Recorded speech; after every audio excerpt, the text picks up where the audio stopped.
Andy, where did that game get away from you in the end? The first half performance was nothing like I want us to be. We didn't play with any pride, we didn't play with any enthusiasm, we didn't play with any connection as a team. Certainly without the ball, it didn't hurt us enough what was happening in that first half. We looked devoid of anything. The second half reaction is more like I want us to be. We played with pride, we played with enthusiasm, we played with quality.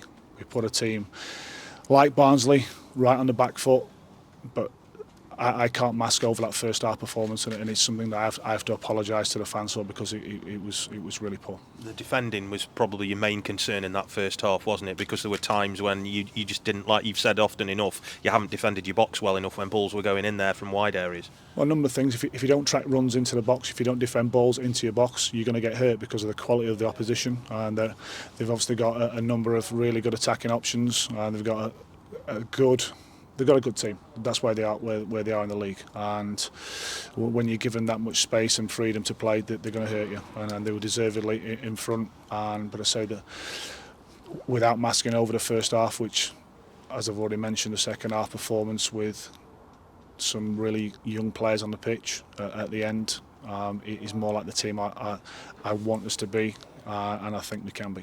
Were you annoyed with the third goal as well? Because even at 2-0 you seem to have a little bit of momentum to be, but that third goal did look like it knocked the stuffing out of some of them. Listen, when you concede the goals which we did, with the ease of which we did, you're annoyed with every single one of them. And if you don't display the basics you need to on the pitch when you haven't got the ball, and that's a collective thing as well, that's all 10 outfield players.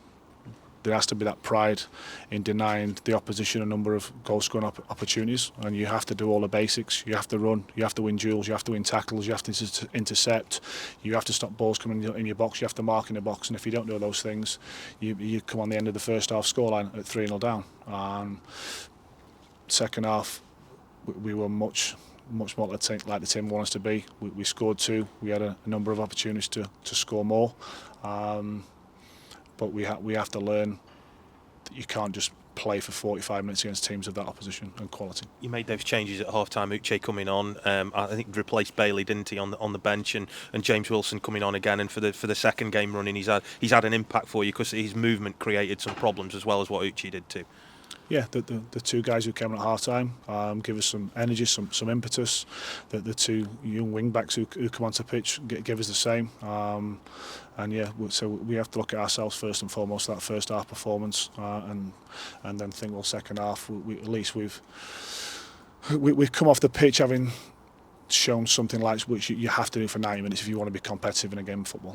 What was that first half down to, you think? You obviously sound very, very frustrated with how you approached it, but what do you think that first half was down to? As I just said, if you look devoid of pride, that's what hurt me the most, watching that, and it's something that we've spoken about. And did they restore some of the pride in the second half? Yeah.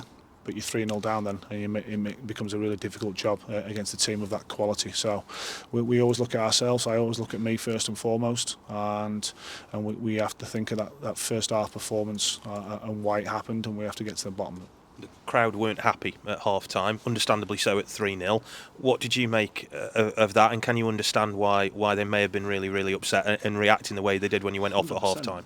As I've said, we didn't play with any pride in the first half, and when you do that, we all leave ourselves wide open, so I totally understand the fans' reaction. Those guys are paying their hard-earned money to come and watch us, and the least they expect from us is to be competitive out on the pitch and do all the basics of the game, and in the first half we didn't do them, and we deservedly found ourselves 3-0 down. The second half, we started to show those qualities which you need to do. We scored 2. As I said, we could have scored more. Could we have got something out of the game? Probably. But say you make it real difficult for yourself at 3-0 down.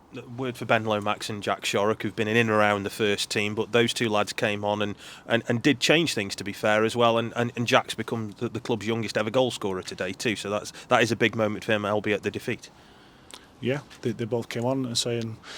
Showed some quality, some enthusiasm. Good that Jack's become, as you said, the youngest scorer for the football club. He's just had a couple of games with Stafford, and we recalled him obviously because Tom Sang was injured. So, yeah, Well done to both of them, but I think it's more we have to look at more of when we've got young players in the team, which we had obviously with Reece, with Jack, with Alfie, who I thought was the best player on the pitch by a country mile, Alfie Devine. I think if the rest of the team would have shown the qualities that he did, we wouldn't have found ourselves in that position. Just a word on Tom, obviously not involved today. Is that a short or a long term thing at this stage, can you say? He felt his hamstring, his Achilles, on Saturday at Wickham. Hence why he had to come off at half time. So we'll see how that progresses over the next couple of days. Straight into Blackpool again on Friday. I know you'll demand a response from the players, but what are the immediate things you're going to be looking for in training between now and then that will perhaps hopefully turn that round? They should demand a response from themselves and from each other first and foremost. Because when you find yourself 3-0 down at half time, you put yourself in a really difficult position. You have to do the basics of which are required in any game of football to be competitive in it, and that's the very least that you have to bring to your own performance.